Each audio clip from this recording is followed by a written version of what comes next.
Chair Powell, are you now as concerned about overshooting and raising interest rates too much as you are about getting inflation down to the 2% target? So, as I mentioned, I think for much of the last year and a half, the concern was not doing too much, not doing enough.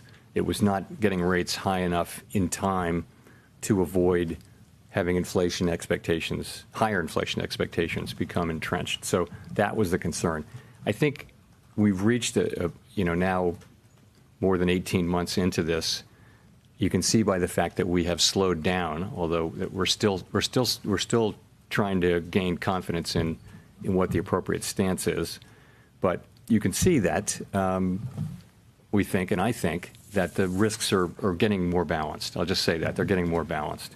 The risk of doing too much versus the risk of doing too little are getting more closer to balance, because policy is I think clearly restrictive at 5.25% to 5.5%. That range, if you take off a mainstream estimate of the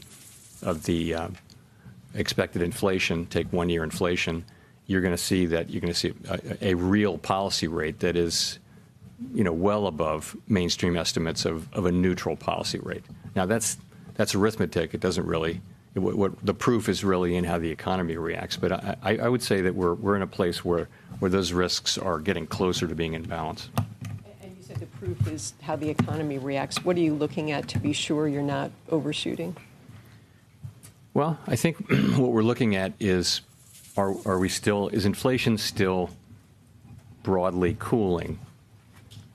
Is it sort of validating the path we saw over the summer, where inflation was clearly cooling and coming down? Now, we've seen periods like that before, and there hasn't been follow through. The data have bounced back. So what are we seeing? Are we seeing, is inflation still coming down? So that's the first thing. Second thing is, in the labor market, what we've seen is a very positive rebalancing of supply and demand, partly through just much more supply coming online, and with labor demand still clearly remaining very strong. When you have the kind of job growth we've had over the last quarter, it's still very strong demand. So, and you see wage increases coming down, as we discussed, but coming down, in a kind of gradual way.